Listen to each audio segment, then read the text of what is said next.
Hello, hello, hello. We're all back. Got a drink and a snack because Tony Cook, the editor-in-chief of Model Railroad News, and the HO Scale Collector returns for another dip into the archives of the history of Revell in the model railroad industry.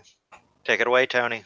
Thanks, Jordy. How you guys doing? This has been another fun weekend of train stuff. I'm going to be talking about Revell, and that was a line that was available in the 1950s. Let's set up my share screen. Is that all good? Is everything working? Yep, you're all good. Super. This is the cover story of the current second quarter 2020 edition of HO Collector Quarterly. And there we go. A little background information on me. My name is Tony Cook. I've been a lifelong railroad enthusiast and model railroad collector. Right now, I'm the editor of Model Railroad News and co-editor of HO Collector Quarterly, and also contribute to Railroad Model Craftsman. In the past, I was the marketing director for Union Station, Kansas City. So trains have kind of always been something that I've been pursuing, whether it's one-to-one scale or model trains, which HO is primarily what I enjoy the most. Model Railroad News, I've been the editor for almost a decade. This is our latest edition, the June edition that's out now, has the Rapido Trains B36-7 on the cover. And as I mentioned, HO Collector now in its fourth year, and it is focused solely on documenting HO lines of the past. And our cover story for this edition, in fact, basically most of the edition, is devoted to Revell. We've got a little section on Burlington Northern's 50th anniversary at the end of the issue. And the latest Railroad Model Craftsman, the June edition, Collector Consist appears. It appears quarterly, so 4 times a year in Craftsman. And this edition's Collector Consist that I did is Landmark F units, where I go through plastic F units from the 50s to the present, kind of noting some of the high points in history. So that's a little bit on me. On to our topic at hand, Revell. And before we start in on Revell, I thought we'd do a little background on HO in the 1950s to kind of get a feel for what the hobby was like. The 1950s is the beginning, basically, of injection molded plastic kits. At the time, most of the kits you would buy before then were, wood and die-cast metal sections. This is a Varney advertisement from the early 50s, just before they really started introducing a lot of plastic. And again, this would be those typical shake-a-box with, brass pieces, die-cast, white metal, wood sides, those kind of things. Athearn was just getting into HO at the time in the mid-50s. They had started out in O and were moving over into HO by the mid-50s as Revell entered the hobby, and Athearn was just beginning to introduce its well-known line of plastic blue box models, which they were not blue box in those days. That wouldn't come along until the 1960s. But as you see there on the cover of this late 50s Athearn catalog, there's the Globe F7 in Santa Fe, the GP9 in Union Pacific that was introduced in the late 50s, and some of the rolling stock. Another one of the big names that's still around today, in fact, both of these, Athearn and Roundhouse, are part of Horizon Hobby now, but Roundhouse Model Die Casting at the time was also a metal kit producer. They were just starting to move into plastic in the mid-50s, as many were. Hobby Line, this was John English's line of trains, and this is one of the very first plastic diesel locomotives for the HO market. His Hobby Line FA1 comes out in about 1953-54, after first appearing as a die-cast metal model. Hobby Line was one of the first lines devoted to ready-to-run train sets, where you got the essential power pack, like loop of track, locomotive, freight cars, basically that boxed idea that became a standard for the hobby, that these were some of the pioneer folks. The hobby, though, was much different. The idea of ready-to-run and things being fully assembled was not so much the case. If you were a hobbyist in the 1950s, kits like these Sidem kits, where it was basically sheets of the card stock and the metal parts and wood, you really had to know how to do your stuff. And a lot of guys had, drill presses, heavy-duty tools that now you'd almost think, well, that's not something you need in the hobby. But back in those days, if you were building things, there was a lot more to it. Mantua introduced the Tyco name in the early 1950s, and it started offering ready-to-run assembled things. Mantua had been around since the 1930s, and the Tyco line was their way to start producing things fully assembled in train set form. Some of the bigger names that had made themselves in the hobby earlier, Gilbert American Flyer, S scale, and Lionel from O gauge, both saw the growing market in HO in the 1950s. Gilbert a little bit earlier in the mid 50s. They had some HO out pre-war. This would be World War II. But the mid 50s is when they got serious into regular HO with some help from Varney, and Lionel launches into HO in 1957 with help of Revell Rossi, and then later Athearn. So that's kind of a picture of the companies, the players in HO. In the 50s, HO was moving ahead of O scale or O gauge, 3-rail, as the preferred or the big selling train scale in model railroading. I love this picture of, this is that typical idea of, that's probably a 4x6 sheet there with at least 18, if not maybe even 15 radius curves. But, a lot of fun packed into a very small space. And that was really what the selling point was for HO in those early days. Revell had been around since about the 1940s. And at the end of the presentation, I'll go back and give you a couple of sources to find more out about Revell.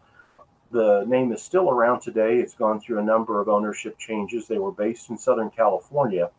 And Revell's plastic models, as you can see in this picture here, there's the large ship, there's a late 50s Cadillac, and then an Air Force jet. Revell did models of these kind of prototypes, as well as some space equipment and other things.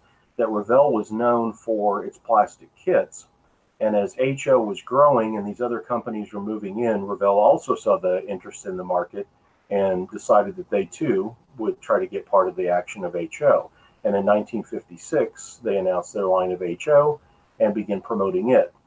To my knowledge, Revell is the first one to use the twice the fun and half the space, which does get some use elsewhere as a promotion for HO. Again, the idea being that HO is half the size of O. O is really 1/48th and HO is 1/87th, so it's not exact, but again, that was the general push for HO, is that you could have this entire layout in half the space it would take to put up, say, a Lionel or an American Flyer type railroad. One of the other early things about HO that was promoted a lot was that it was a more realistic and not a toy train. As you can see here in this Revell, this is from one of their early catalogs. You see the two images of the switchers there on the left and right, the one claiming that early model trains are inaccurately scaled and ran on 3-rail track, basically a knock at kind of the O-gauge toy trains with some of their compressed proportions. And then they talk about HO being more authentic, runs on 2-rail tracks just like real trains, and is more exacting to scale. I find this interesting now when you consider, if you pick up about any HO item, you'll see that it's got a recommendation of 14 years or older. But obviously things were a little bit different, I guess, in the mid-50s as Revell promoting how easy HO was. Again, HO was more of a modeler or craftsman's pursuit. So again, selling HO sets, I think there was a little bit of a situation to get beyond that. Lionel's a toy that you can easily set up for a little kid, but HO is more of an adult's hobby pursuit. So again, some of these boxed and ready to run HO trains of the 50s had to overcome that thought of, this is not something that's going to take hours to build, or it's not all that, it's something that you can just get in and run like a toy train. And this Revell advertisement promotes that idea and shows that even a 5-year-old can be the engineer of a train. Again, here's some more of that promoting the idea of HO. Classic 50s art there. Looks like they're out on their back patio. The typical happy 50s Americana look was a big part of Revell's advertising, as that was the prototype of the time. This is Revell's first catalog from 1956. They introduce with 4 train sets. Again, these are power pack, track, the freight car's locomotive. And as you can see here, and we'll talk about the locomotives in a little bit more detail, but each of the train sets were available essentially with just the one road name. That they had the F unit in Santa Fe, switch engine, this is an EMD SW7. They had two versions of it, and Union Pacific and Atlantic Coastline are the two road names there, and I'll get into a little more information on the two versions, but it was the same basic shell, but with two detail levels. And then they had an 060 steam engine, which was their first of two steam engines. And again, this is the 56 debut line for Revell sets. Those first locomotives, here they are left to right, the 060 steam engine, and again, only one road name. It has Union Pacific on its cab and Omaha on the side of the boiler. Atlantic Coastline is the purple and silver switcher in the center. That's an EMD SW7. This is the higher end version of the switcher. And then they had a freight scheme Santa Fe F7A, and the F7 also came in two versions, which we'll get into here in a second as well. It's interesting, in some of their early literature, you notice that, as always happens with mock-ups versus the actual production models, that things differ. While the steam engine is fairly close to what it came out, you can see the Atlantic Coastline switcher shows that its number is 127, and the Santa Fe F unit has the red banding stripes around the yellow and the cat whiskers on its nose, whereas, as you can see here in the production models, the Atlantic Coastline switcher was really 3570, and it was a later version of Santa Fe's freight scheme was the production model versus what they showed initially. Seems like everybody had to have an F7 in their line, and that, I think that's a rule that almost is still followed by most HO manufacturers today. You have to look to find somebody that's not offered an F unit, and Revell brought out an F7. In 56, the F7 basically would have been a brand new diesel. This would have been the equivalent of a Gevo that the F3s came out before, and the F7 was part of the series in the early 50s, followed by the F9 actually would have been out by 56 when Revell hit, but essentially this was a contemporary and new diesel for its day. I always thought the tooling on Revell's F7 was really fairly well done. The nose may be a little bit stubby looking, but in general, some of the things they did were actually very good and not copied or not found on a lot of other models. Examples being they did do separate number boards, so you don't have the problem of most models that do a one piece and put the number boards as part of the base shell. You have to really slope the sides of those number boards way out to get it to come out of the mold, so they get a really sloped off look. They're not as sharp as you see here. And Revell also did body mounted couplers. The couplers are not mounted to the trucks, as was typical on a lot of train set type models. So again, a couple of features there that are somewhat uncommon or a little bit above average. Revell went through a couple of different drives. The line actually comes out with higher retail pricing in 56 than it ended with by the early 60s, which seems odd that most things the price goes up over the years. But the Revell line came out kind of premium priced, and as they got in about a year or so in, there were some changes made in some of the toolings and drive mechanisms, and prices came down. I believe this is the original, I think it was called the Dynaglide motor, and this is an exploded parts diagram showing what would be inside the F7.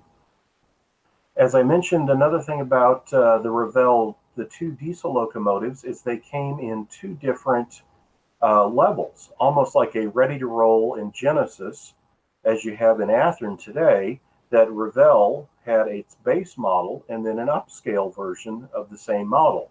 This is the upscale version of the F7, and what you got on this premium version was illuminated number boards. As you can see there, rather than the solid plastic pieces that were on the blue F7, this one has a clear insert with 3504, so illuminated number boards, windshield piece in front, and the engineer hanging out of the cab made this the upscale version of Revell's F7. The little SW7 switcher represented the very first in-cab plastic HO diesel of this type to be available. There was a Varney die-cast switcher that came out later, and then of course there were Alco switchers in plastic later, but this was the first of this type of EMD switcher to be done in plastic HO. This picture is a prototype shot from Kevin U. Daly's collection. He's the president of White River Productions that does our magazines, as was the Santa Fe F unit I showed you a few frames ago. These pictures, I always like to see what the real thing looked like in comparison to the model, and was very happy to be able to find, this is in North Carolina, I believe, a shot of the Atlantic coastline switcher, and the picture is from '57, so very much in the era of when Revell came out. And if you see the guy there in his overalls with his hat, and everything is exactly like a lot of the artwork and things Revell used to promote the line. Very much shows that traditional, standard-looking American railroading. This is the high-end version of the little SW7 switcher. Now, this example is missing its horn there in front of the cab, and the bell in front of the forward exhaust stack and before the radiator grills. But other than that, it's fairly much as you got it. What made it the higher end version of the switcher is it had those two ladders on its front nose, additional hand railing on the sides, and then the illuminated number boards stuck into the radiator grill, which of course is not a prototypical situation, I don't believe. But it was an interesting looking, and same with the ladders. I don't think EMD switchers have ladders up their nose quite like that. But this would be the up or the premium version of Revell's SW7. And then this is the more base version of the model. This one does have its bell, which is the other model. As you can see, the fixture there would hold a brass bell, whereas the lower version has just a one-piece molded, both the bell and the housing around it. This one again is missing a horn, so it looks like I need to keep doing a little bit more searching in swap meets and eBay. And the front headlight, if you notice on this one, we've got a single headlight that's illuminated, but on the lower end model, it's got a dual sealed headlight with the number board side panel, but it's a separate piece put on the front, and the lights are not illuminated. It also is missing the side handrail. You see above the name Atlantic Coastline there is a metal handrail. The Union Pacific model doesn't have one and just has two base handrails on each end, and no handrails coming up from the pilots there over the lead truck and the rear truck is on the premium version. So kind of interesting for the time. Something like this really doesn't exist, really until more contemporary times, for a hobby manufacturer to look at and offer two levels of a product line, which is something that makes Revell kind of a unique thing to pursue for collecting and makes it historically important that they saw this idea of, let's basically have like a Chevy and a Cadillac version of our locomotives, which again now is a more common thing to have an upscale, whether it's DCC Sound or like a Proto or Genesis level. But at this time, it was certainly an uncommon thing to have two levels. The little Omaha 060 steam engine was the most expensive locomotive in Revell's line, and quite expensive for its day. I believe it retails for about $30, which would put it up near brass models of the time. It did produce smoke, and it was promoted as having chug-chug sound, which I think was a very basic piece. I've gotten 2 or 3 of these Revell steam locomotives, and we're going to take them apart for a future HO collector article, but we've really not gotten in yet to the research on it, so I can't comment real deep on it. But sound and smoke were 2 outputs of this little steam locomotive. And again, as I say, for 56 and basically a train set ready to run line, it had a pretty hefty retail price. That model also never comes back. A lot of tooling always seems to come back, and I'll touch upon some of that later. But this little switcher, or the steam switcher here, and the F7, both are toolings that do not return to the hobby later. For its second year in 1957, Revell's if they did one thing right, they really kicked up their marketing. And I think looking through some of these catalogs is as much fun as having or actually seeing some of the trains. These are pages from the 57, 58 catalog showing the train sets, and each page had these excited little kids looking over these impressive scenes. I mean, look how cool that is with this UP switch engine. The big freighter is pulled up here to bring in cargo. I mean, what a cool set. Here's one in more rural set with the upscale Atlantic Coastline switch engine. One thing to note on Revell's product line is that they did offer things like the crossing bucks. You see the horses and the cattle, the animals off in the field. Those things were available as separate accessories. And Varney had a little bit of that, but quite a few lines basically ignored all of that kind of stuff. If you look like in Athern's line, Roundhouse, even the early Tyco stuff, there's a lot of those kind of accessory things to finish off a layout were things that just were not addressed. But Revell had signs, telephone poles. This F unit set shows the cattle loading platform. You can see at the second car there, the yellow UP stock car has a white loading platform, which was molded plastic. And they also sold the car either by itself or as a cattle set with the cattle figures, the loading platform, and the car, so that you could buy just that one basic rolling stock release and have a setup for, a cattle thing on your railroad. And here's the 060 set. Again, the pricing started to come down by 57. This train set's always seemed to be priced more as a loss leader. So if and a lot of companies actually promoted that way, saying that like the list of components might be worth 50 some dollars, but the set was $39.95. So train sets always had kind of a lower price versus the individual items. But here you can see the steamer had about a $30 retail, and for 57 it came in a train set for $40. And it shows there in the little breakout picture below the flat car with logs, the puffing smoke and the operating pistons, which I think may be what it actually does for sound, because obviously there is no electronics or speaker inside there. The Revell freight cars all were plastic, as were the diesel locomotives. They had die-cast metal trucks, and they had some metal supports in the underframes. They promoted them with the X2F coupler was new at the time and was still kind of confusingly called an NMRA type coupler, which of course is not the case. The cars did have the typical Talgo setup for the freight cars. Revell had a 40-foot steel rivet side refrigerator car. There it is on the left from the 1957 catalog in Pacific Fruit Express and Merchant's Dispatch. There's the two cattle cars. As I mentioned, you could get just the cattle car by itself, or there was another release that had the cattle car with the loading pin and the figures. And then the 40-foot boxcar with sliding door. There it is in New Haven and Great Northern. The little hobo figures on the top of the car are listed in Revell's catalogs as coming with those freight cars. And again, Revell also, they did figures, which was something that was not common at the time for a ready-to-run type line. These were things you had to go look for and add to most catalogs, that you wouldn't find it for other things, but Revell incorporated these kind of things into their line. While I think their F unit and the SW7's not bad tooling, the freight cars are kind of a mixed bag. This 40-foot boxcar with sliding door is really pretty crude, even for its mid-50s date. As you can see, they molded the brake wheel onto the end of the car, and the design approach of putting the roof and basically the top frame section as one piece onto the top of the body kind of gives it an uncomfortable top edge there, both on the sides and the ends just don't quite look right. And in general, the tooling, I think, looks a little bit flat. I mean, it's not a bad car when you think of some of the other 40-foot box cars, the little one from Varney, Mantua's plastic box car that would later be in the Tyco line would be new. Athens' 40-foot box car was new at this time, so this isn't a terrible car, but it's nothing spectacular. The stock car suffers from the same design approaches. You see the molded-on brake wheel, the kind of odd, maybe not a Murphy roof, but it has kind of an odd roof to it that seems a little ill-fitting or a bit large for it. Again, that approach of making that top piece also include the top edge of the sides and the end of the car give it kind of an odd, uncomfortable look, I think.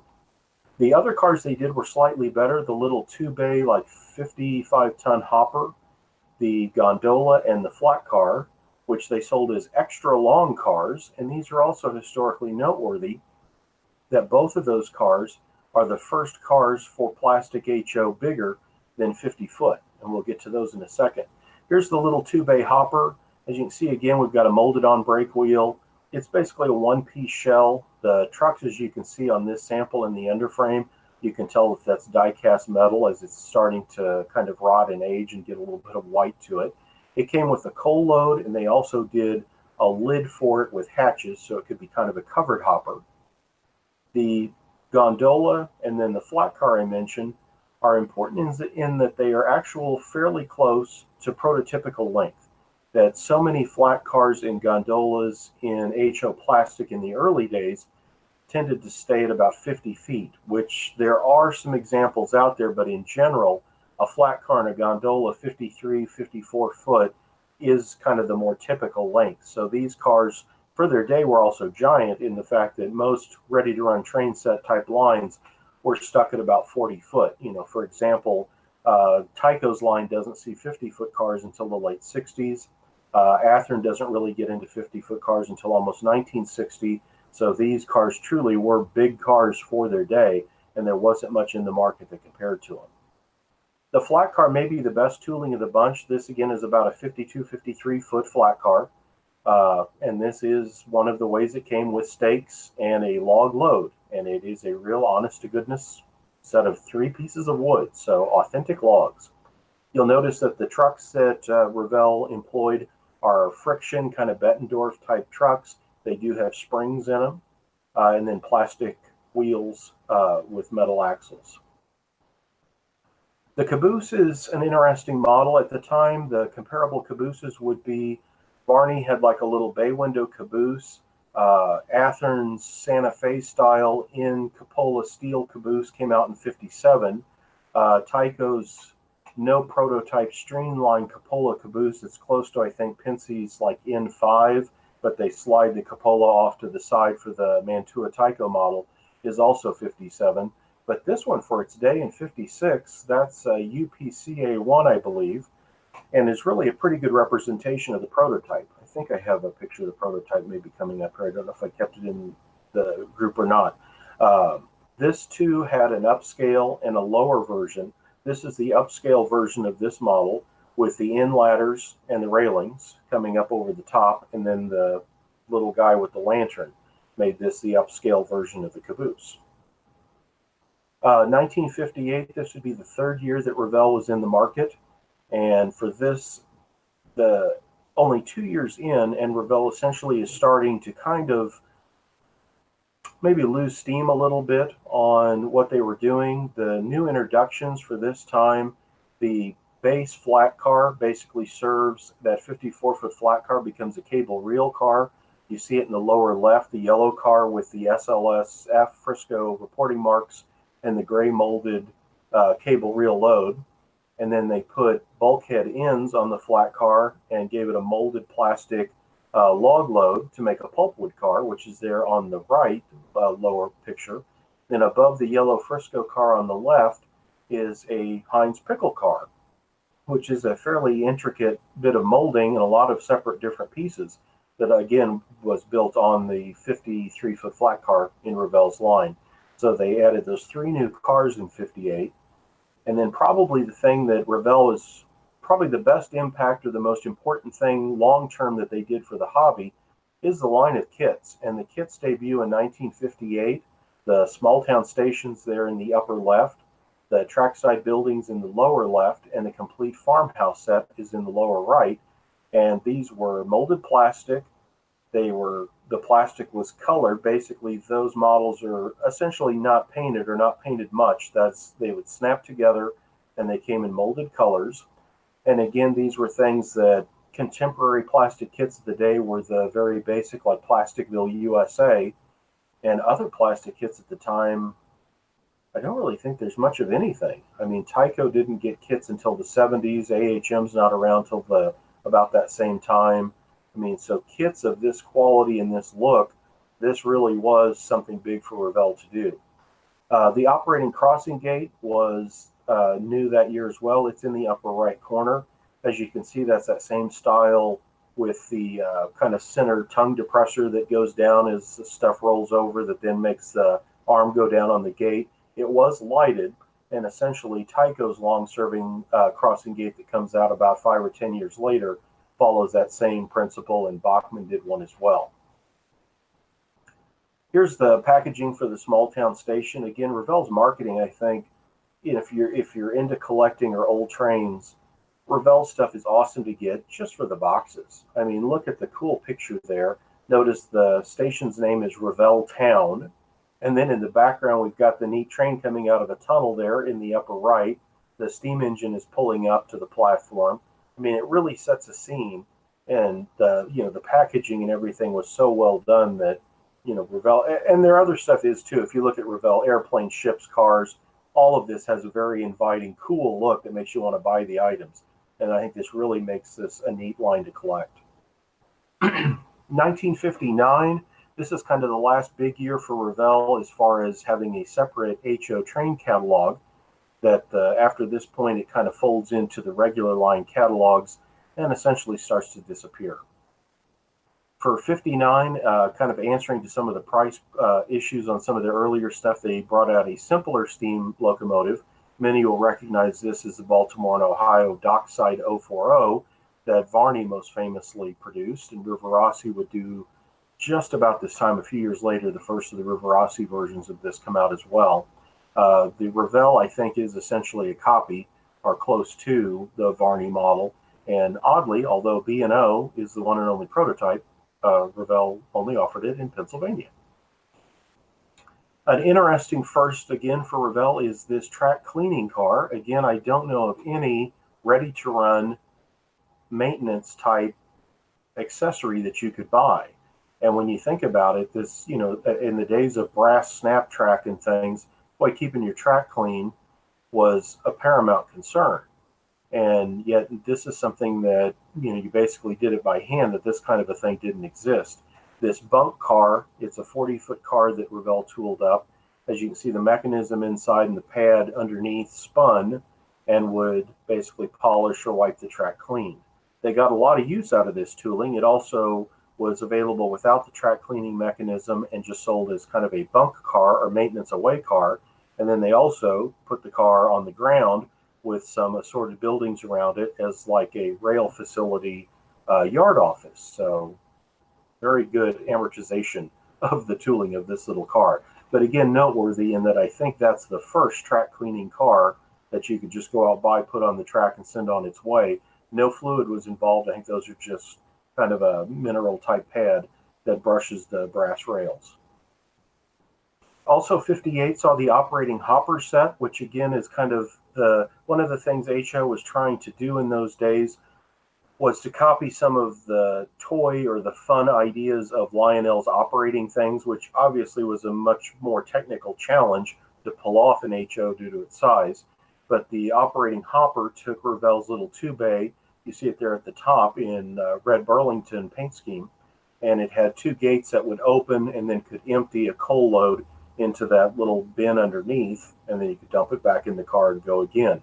It's a very impressive set if you find one new in the box, because the box itself is about the size of a train set. And that's due to the long plastic piece there that holds the two 9-inch straight sections going up to the little platform there that unloads the coal. Next underneath there is the operating engine house. And this, you might at first think, well, that's just a structure, but it actually had operating doors. And I've had more collectors over the years tell me that this was like their most prized thing as far as structures on their layout, that they thought it was so cool because as you see that little New Haven F unit's pulling up to it and it hits a trigger that opens the two doors for the engine to go into the engine house. And we'll have a review coming up on this in HO Collector in the future. Our third quarter edition out the middle of this year will cover the operating hopper set of both Revell as well as Tyco's and a few other companies that did similar sets like that. And then the engine house is slated for future. I'm putting together a couple of different samples so we can do a future article on it. There's that operating hopper set box that I mentioned, and when I first picked this up, I had bought it off of eBay, and being familiar with like some of the Tyco accessories and other things, I really expected kind of a small, squarish type box. And when this showed up and I opened it and it was this giant, that box is like 21 inches long and has this neat artwork on the cover, was just impressive before I even got it open. But again, this is a neat accessory to pick up. If you look in the background there, just to the right of the word set, that looks like the old Ulrich and later Athern coal tipple or coal unloading accessory. One of the rarest pieces in the Revell line was from the early 1960s when they were just about out of HO. They do this set of 7 Chrysler cars. These would have been brand new Chryslers of the day. And for their time, again, these were amazingly good cars because if you consider The other vehicles available at this time would have been those very crude single piece with the snap-in wheel and axles that Varney offered. I think they had like a truck and a sedan, but the windshield, everything, it was all just one piece of plastic. Athearn at this time, by 61, would have had its autoloader out with kind of that thin Cadillac-looking automobile, and then the station wagon. But again, they were not prototypes of anything, and they're fairly basic cars. But these, other than they look a little bit short, that maybe they're not as tall or something as they could be, these are great representations of cars and probably some of the first, true attempts at copying a prototype in HO for a plastic automobile. This set goes for a small fortune. I picked one of these up recently and working on Revell research and spent far too much money for it, about a couple $100 to get it in the box like that. It did come back from Concor in later years and was manufactured by Helgen in Europe. But this set of Chryslers is an interesting piece that's kind of almost a footnote or the end of Revell's line. And I don't know if they had a licensing deal or something with Chrysler, because they do make some larger model cars like 125th or 143rd vehicles. So I almost wonder if this was an afterthought, or since they were working on them anyway, they went ahead and made these cars. But they certainly are a neat set of vehicles and probably the highest quality automobile reproductions of their day. A couple of things that I'm not sure if they actually exist and have looked for, and kind of putting a shout out to any other collectors or people that might be out there with an interest in collecting. In the early Revell literature, they show what they call showcase packaging. This would be from 56.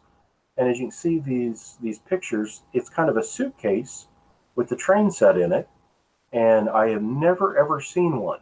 And I don't know if they actually exist or not. And Revell did so much neat marketing, I would think maybe this did. But if anyone knows if that actually exists, I'd love to know more. You can certainly post pictures or contact me through HO Collectors Facebook, or you can drop me an email at tcook@whiteriverproductions.com.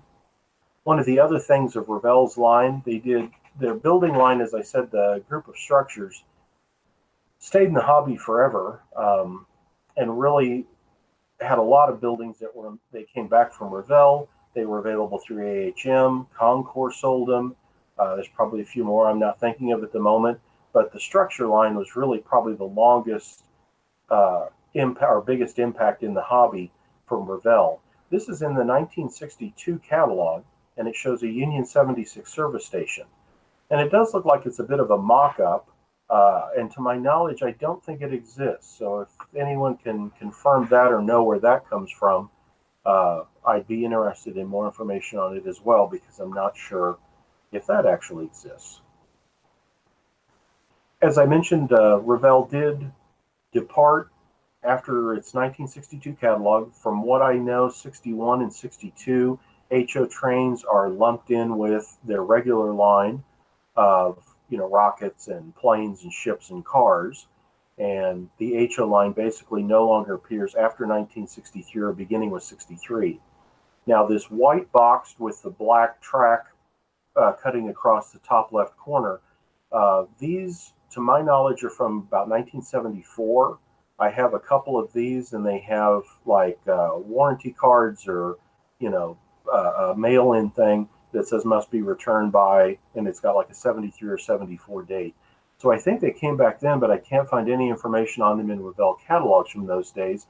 And the only thing I know that Revell brought back at this time were, again, this group of like Superior Bakery, the Operating Engine House, the Weekly Herald, these kind of kits all made a comeback. And it's interesting because at the same time, they also would have been in AHM's line around 1970 as well. So essentially, you walk into a hobby shop and find multiple versions of these kits.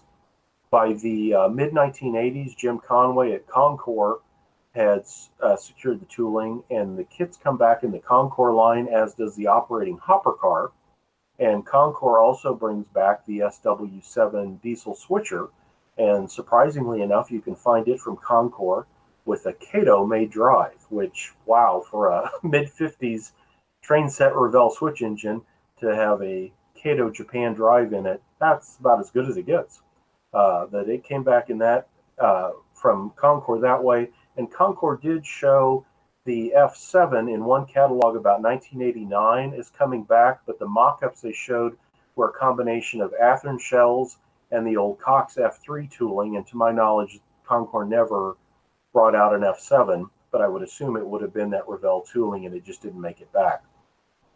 Concord has also brought back the operating hopper car was sold independently, and naturally those 53-foot, the gondola, the flat cars, the pulpwood car, you can find all of those available from Concord and various road names as well. I said I'd give a couple of sources to look for more. You can find this, it's a Schiffer publication. I think it's from about 10 years ago, and I've been trying to track down the person that wrote these. I believe he lives in Florida, and I think he's a university professor, but I still have had no luck making contact. His name is Thomas Graham. So if anybody knows him or whatever, again, I'd like to talk to him. He's done a handful of these books. As you can see, this says it's the third revised and expanded edition of his Remembering Revell model kits. I think I picked this up off of Amazon for about $20. It's a soft cover book full of color pictures, and though it's at least about 200 pages. However, I think out of all of that, there's maybe one shot of the small town station and a very brief mention that Revell offered trains. So if you're hoping that this is going to be some source for Revell model trains, it's not.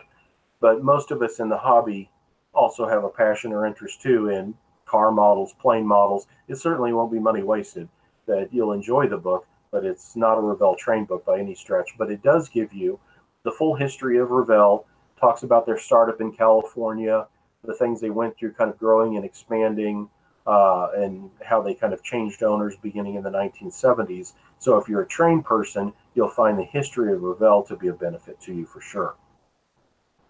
Another interesting thing that I would point out, look on YouTube and search Max's models.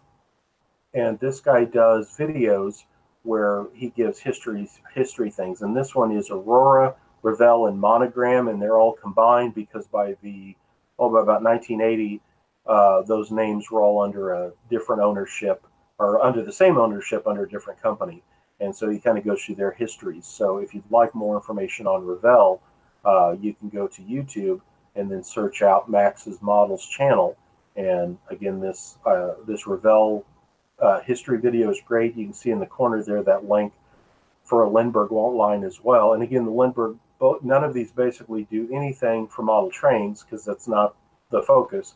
But if you're a model train person, it is kind of a neat, oh, here's the other stuff they did, or I always wondered about that company. So it gives you some background.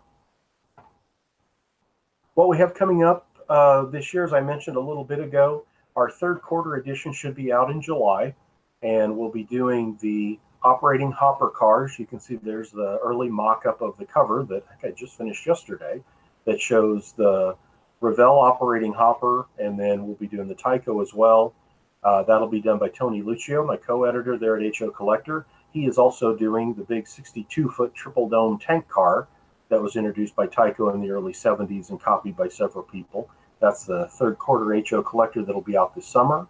And then, as I mentioned in my last presentation, we're looking at the Tyco Virginia and Alco Century 430s as part of an Alco series of magazines from White River this fall. There'll be an Alco theme model Railroad News, also Railfan and Railroad, and I believe Railroad Model Craftsman will have Alco materials like in September and October.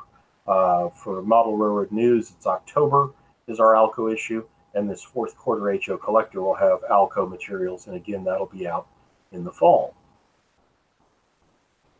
If you'd like more information on the magazines that I do, as well as the other titles that White River produces, you can go to shop.whiteriverproductions.com and find out more. We've got books, magazines, and all sorts of good stuff. And then we have some questions, I believe, when Jordy comes back here. But Gert had asked me if I could help identify an HO steam locomotive. And these pictures were sent to me about an hour ago. And it looks like a die-cast metal HO. And as it is there, it would be a 280, but I think it's missing its back bogie underneath the cab. Here's a look at the front end. This came from a Gerald Lester.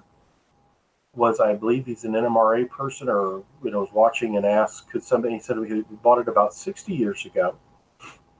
And here's the front boiler face, and there's its tender.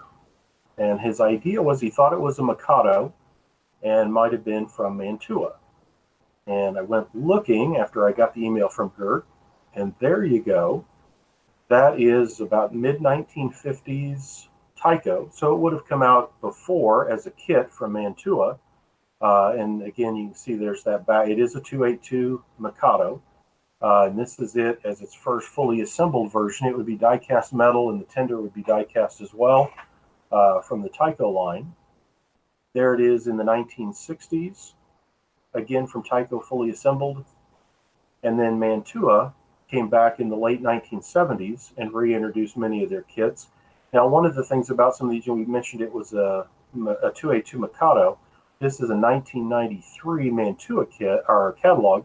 But if you'll notice, the boiler on both that Chicago Northwestern Heavy Pacific and the Boston and Albany Heavy Hudson are the same boiler as on the gentleman's Mikado, which is something that, the Mantua models were not made road specific, and they generally had a couple of different boilers that they put different wheel arrangements under.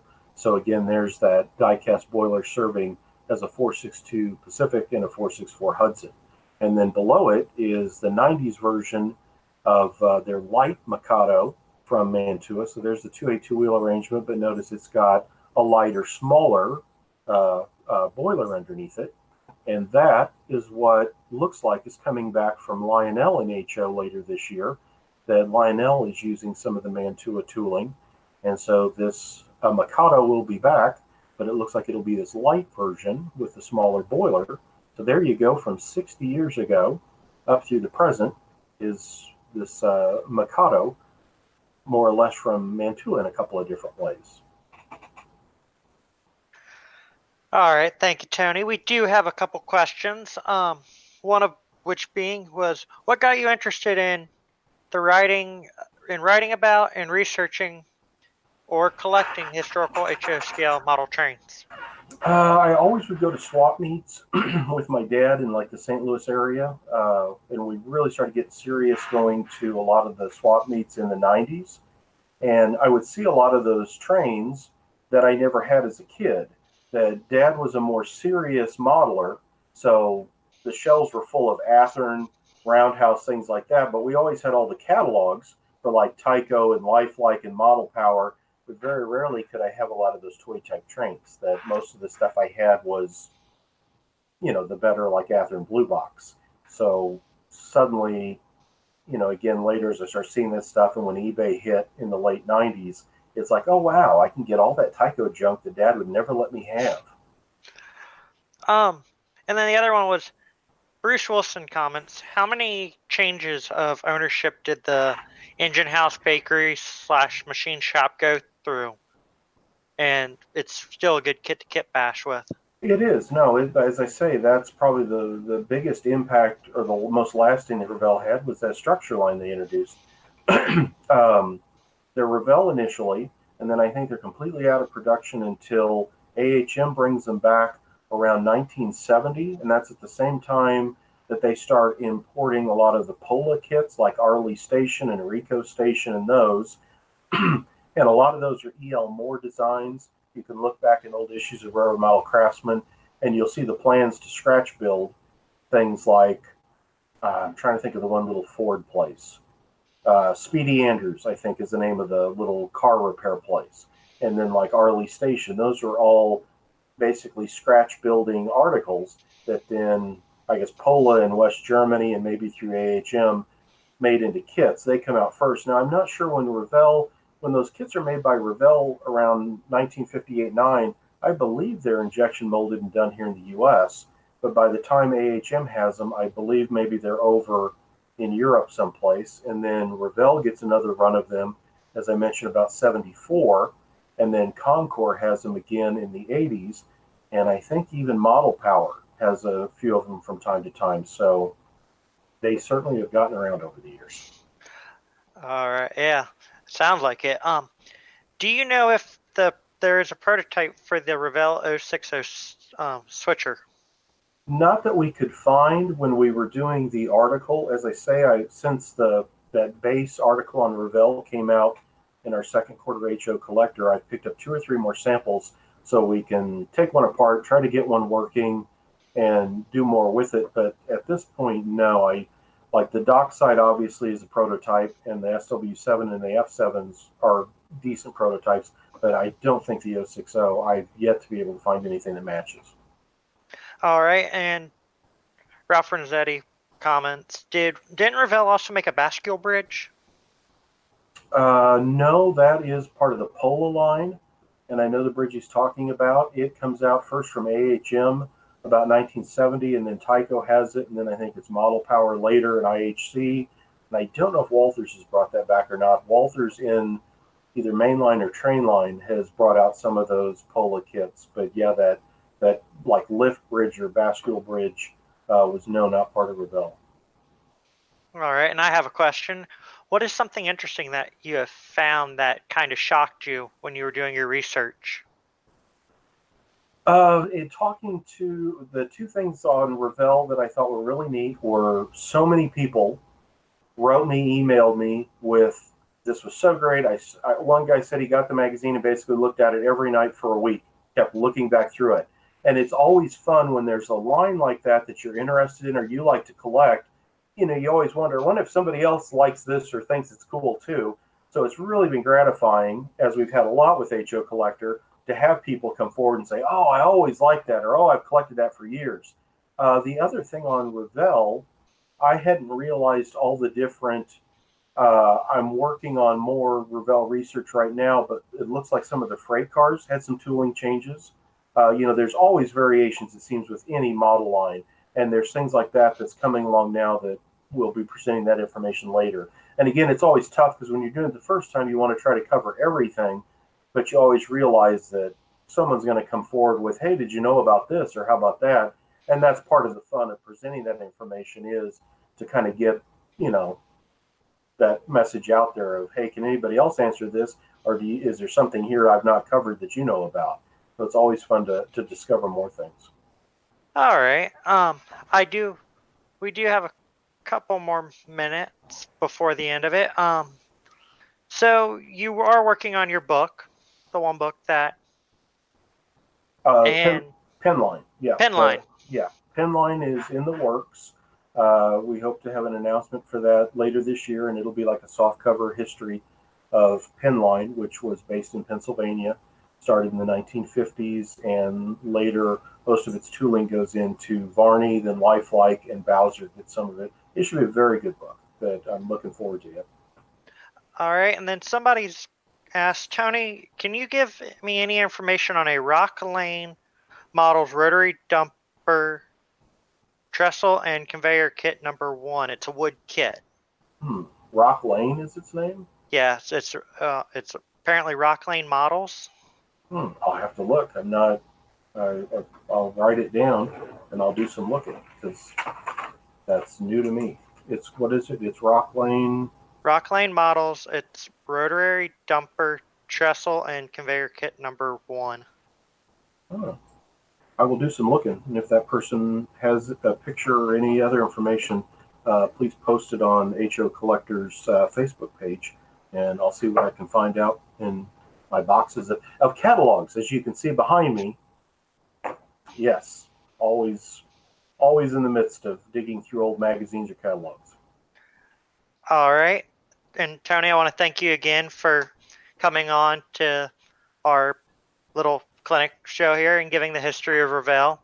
Learned a lot of neat stuff. And up next, we are going back north again to Canada with Ralph Renzetti, and he is going to be giving a topic on weathering wall signs.